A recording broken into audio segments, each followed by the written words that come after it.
The world is changing. Inspiration is everywhere. It has never been so easy to connect, share, and bring people together. We're learning from others and finding the best in ourselves. Challenging our beliefs. Sharing our vulnerability. Overcoming our fears. Transforming ourselves so we can transform the world. How far can we go? This is London Real. I am Brian Rose. My guest today is...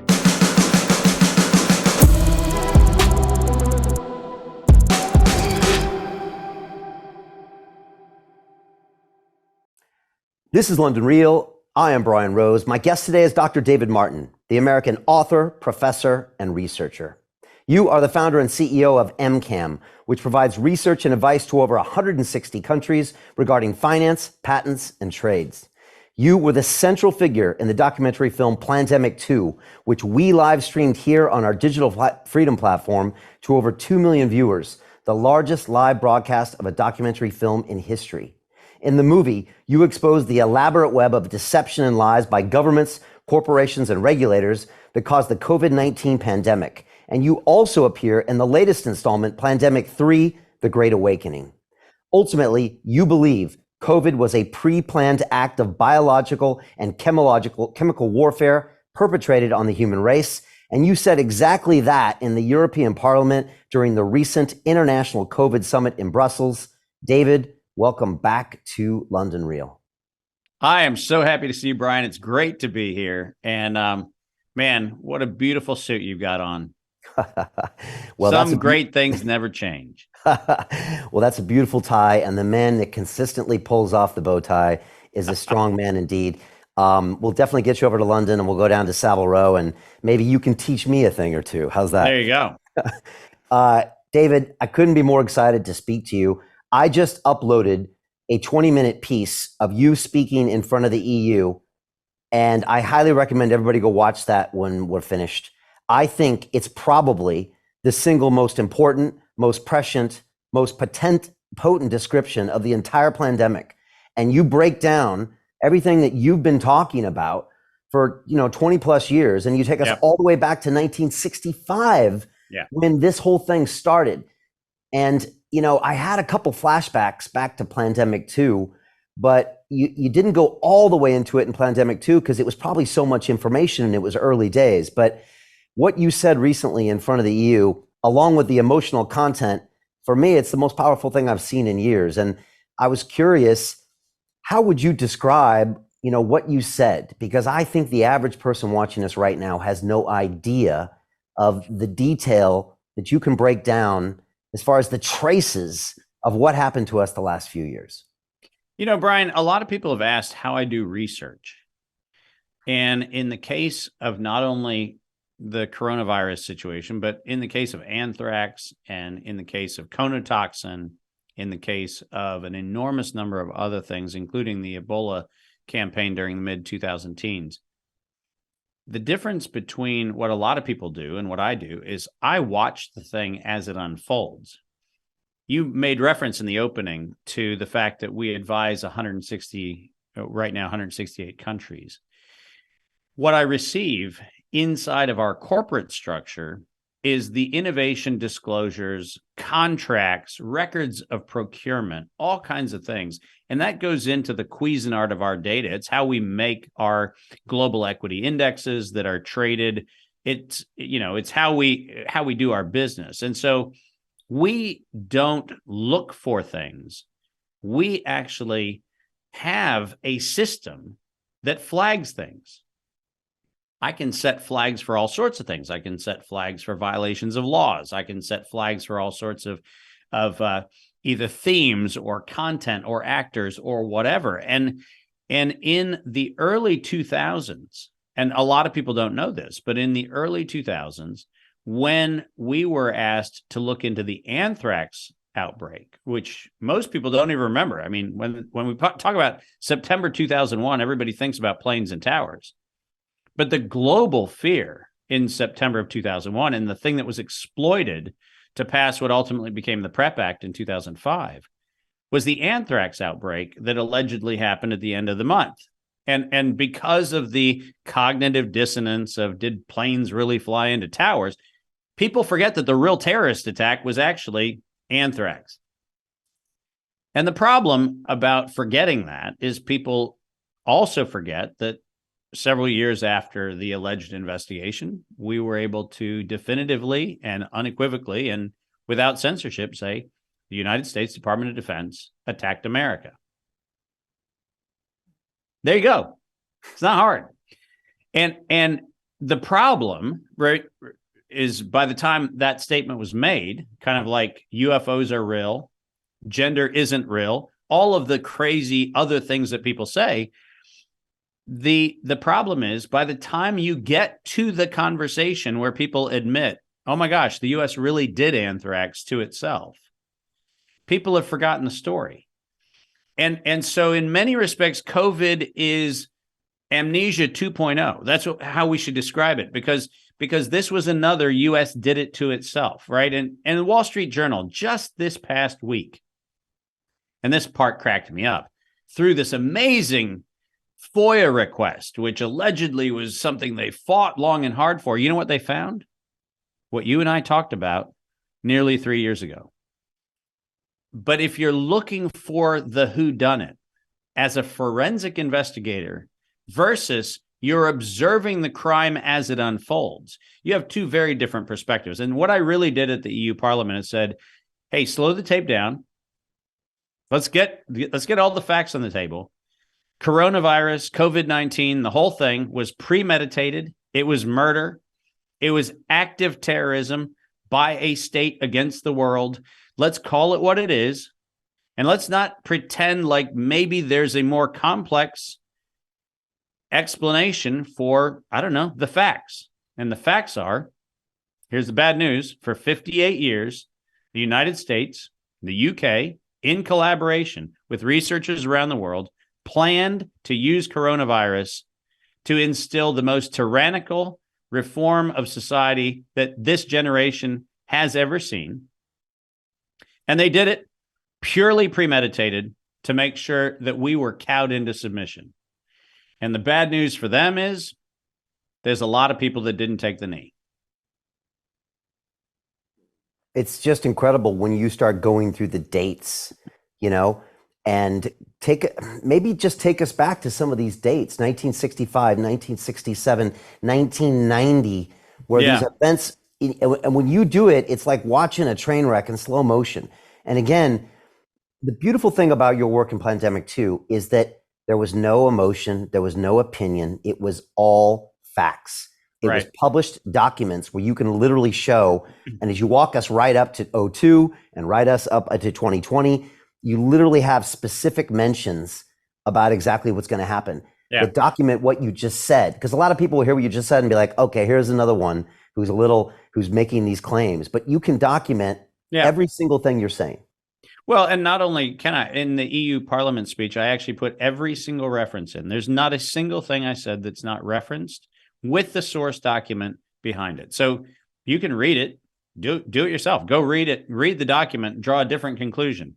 But let's go back to 1965 because it's important to do this. And remember that 1965 is only a few years, less than 2 decades, from when we even had the idea of what DNA and RNA even were. Remember, it's 1953 that we figure out DNA. So, when I talk about 1965, we're talking about a 12-year-old technology that we don't even understand, where researchers in the United States started guessing that this thing that they decided to call coronavirus was interesting because they actually saw it associated with people that had various kinds of colds and influenza-like illness and so forth. And they also found out that you could play around with it and get it to change its targets really quickly, which is a really interesting is that a good thing to know? Is it a bad thing to know? It sounds like gain of function research, but But what happened between 1965 and 1967 was a violation of, at that time in the UK, Nuremberg standards, and in the United States, a violation of our biological and chemical weapons laws dictated in Section 18 of the U.S. Code. What specifically we did was we took what was allegedly pathogen samples from the United States, and in 1967 and in 1968, we infected Britons who were healthy.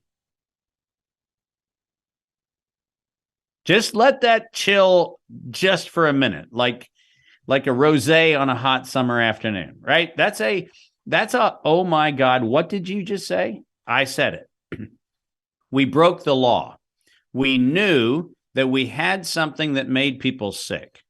We shipped it from the United States to the United Kingdom, and the United Kingdom infected British citizens with a U.S. pathogen, allegedly to see if we could do it.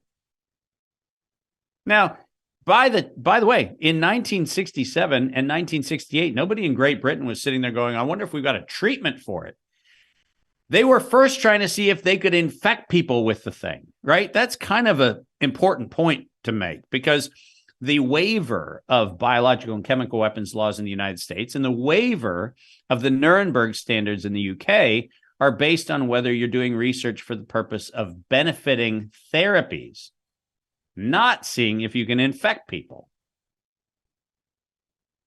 And this is one of those little nuances that if anybody bothered to read the law, they'd go, oh my God, what he's saying is actually true. We can research for the purpose of treatment, but we cannot research for the purpose of going, what if we can take a biologic sample from the United States and make people in the UK sick? And that's 1967, 1968. That's not kind of, a couple weeks before COVID. That's before most of us were born. Not me, not you, but most of the people who are watching. This is before you. And what's important about that is if you go back and you look at the research, and this was primarily the United States and the UK, primarily throughout the 70s, going into the early 80s, what they found was that this crazy thing that they had labeled coronavirus was engineerable to all sorts of specifications. You could make people sick. You could target different tissue. It was kind of a Darwin's grab bag of what you could do with the thing.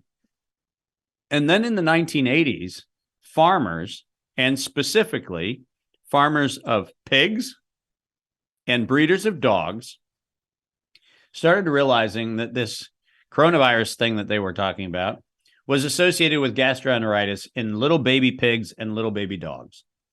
And so there was a move in the 80s to see if there was a way to come up with a vaccine.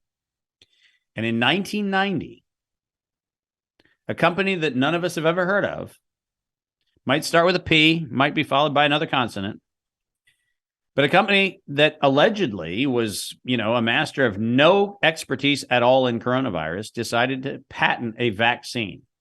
And what's important about the vaccine that Pfizer patented in 1990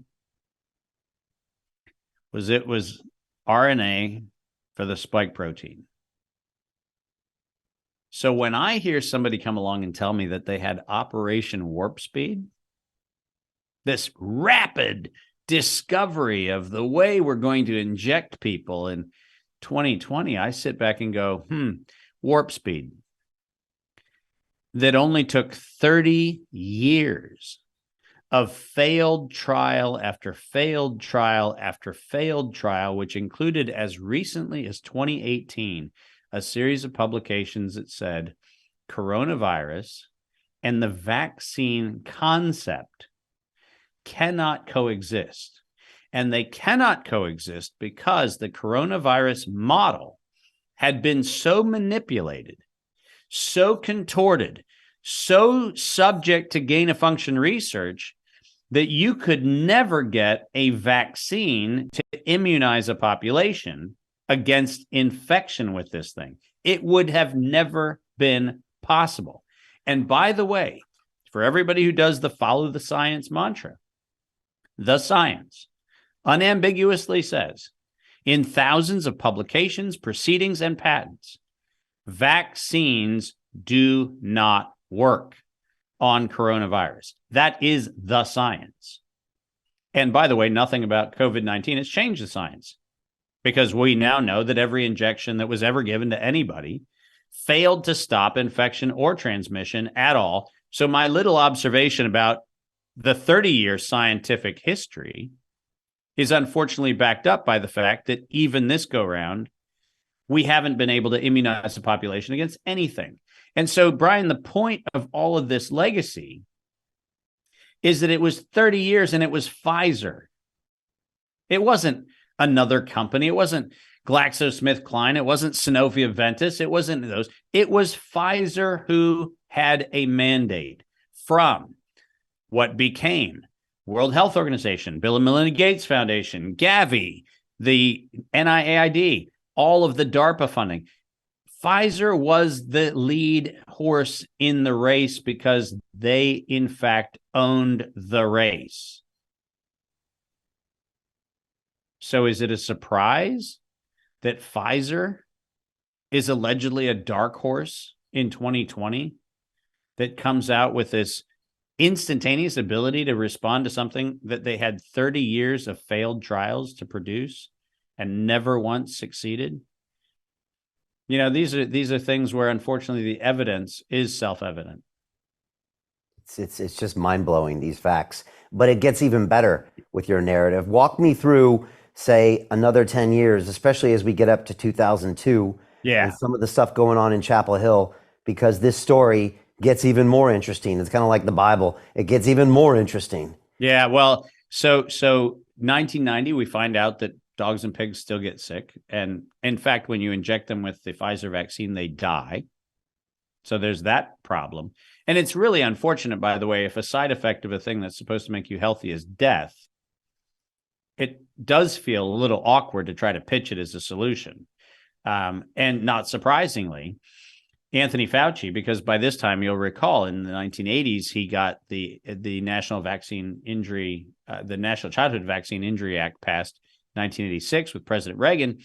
And if we go back and look at what his dream was, in fact, he stated it, he misspoke on camera. He said invariably within his career, he meant inevitably, but invariably within his career, he was going to produce a universal vaccine. He was going to try to use HIV scare back in the 1980s to be the animating impulse to get the public to fall for a universal vaccine. And he thought, and researchers at the University of North Carolina, Chapel Hill verified, that you could take the coronavirus model and use it as a vaccine vector. Now, let me unpack what that means, because a lot of people don't know what that term means. Because of the nature of the product that we call the coronavirus, and I'm not going to get into is there or isn't there. What I'm saying is the object identified as coronavirus has a series of proteins on the outside of it which actually connect with the cell. And that instructs the cell to allow the contents of that thing to actually get into the cell. Now, what makes that particularly interesting is that because it can be so precisely engineered, if you were going to deliver another agent, whether that other agent was a vaccine, whether that other agent was a therapeutic, if you were going to deliver another agent using this particle, the coronavirus model, as a way to deliver a thing was actually a plausible idea. So plausible that Anthony Fauci in the early 1990s figured out that he was going to use the coronavirus model as a vaccine for HIV. So in other words, you're going to take the coronavirus, put HIV in it, and that was going to be the vaccine. So that's a pretty dark thing I just said. I said it in a fairly light way, but it's a pretty terrifying thing when you hear what I just said. He was going to use coronavirus as the delivery agent for HIV. But there was a tiny problem. GlaxoSmithKline and others had this drug called AZT, which was being used to allegedly treat and really kill AIDS patients. And AZT had 7 years of patent life left on it. So what Anthony Fauci did was he actually decided to let the whole HIV vaccine thing go on ice for a little while the 7-year remaining patent life of AZT and the extortionary pricing that came with that patent came at the expense of the lives of AIDS patients. And what they did was from the late 1980s, technically, up until nearly 2000, right, 1999, they allowed AZT to run out its patent, extorting healthcare across the world, billions of dollars to kill AIDS patients. And then they decided to pick up the injection program at UNC Chapel Hill in 1999. And they funded a guy named Ralph Barrett and his collaborators at UNC Chapel Hill. And between 1999 and 2002, they developed what they called an infectious replication defective clone of coronavirus. Now, if you listen to what I said about the vaccine vector, now it makes sense, right? Why do you want an infectious replication defective? Well, infectious means you want the thing to make the cell sick and you want to introduce it, but you don't want it to then propagate like the other viral models do, which says that once inside your cell, you make more of them and then they go out and they infect other people. So this idea was to build a bullet that carried a bullet inside of it. Think about it as a bunker busting round in the military. You have a pre-charge that blasts the thing open, and then you have a secondary charge that does the lethal work, right? Same thing, just on a very small scale. So this was a bunker buster. Coronavirus was going to be the bullet that pierced the cell wall to drop the other toxin in. And in 2002, the University of North Carolina Chapel Hill patented the infectious replication defective clone of coronavirus and succeeded in making it target heart and lung tissue. Now, just let that chill for a moment again, right? Remember, we're talking about researchers that said, it's making dogs and pigs sick. Let's see if we can take that same thing and see if we can target the heart. Let's see if we can target the lungs. And if you had an outstanding question in your mind, like, are these good people just misguided? Listen to this sentence one more time. Target the heart. Target the lungs. Does that sound like the place where you'd set an immunologic target? Does it sound like you'd want to go ahead and make sure that vascular tissue and respiratory tissue are your primary target? I don't know about you, Brian, but the beating of my heart and the breathing of my lungs is something that I kind of want to leave pretty unmessed with. But that's not what they did. They actually targeted the heart and the lungs, and they filed the patent on it in 2002. And what makes that particularly important is we did not have SARS 1.0. Forget 2.0. We did not have the SARS outbreak in 2003 until we had already built the bullet and started shooting it. We never had SARS. There was no such thing as COVID-1 or COVID-2. We never had those things. We had a weapon that was dispensed in a population. That's what we had. And by 2003, when the world was allegedly going to fall into the throes of all the pharmaceutical companies that were going to come up with vaccines, which, by the way, 2003, this is important. And every fact checker has tried to disprove this, and unfortunately, the facts are as they have been stated. In April of 2003, the CDC filed a patent on what they called SARS coronavirus isolated from humans.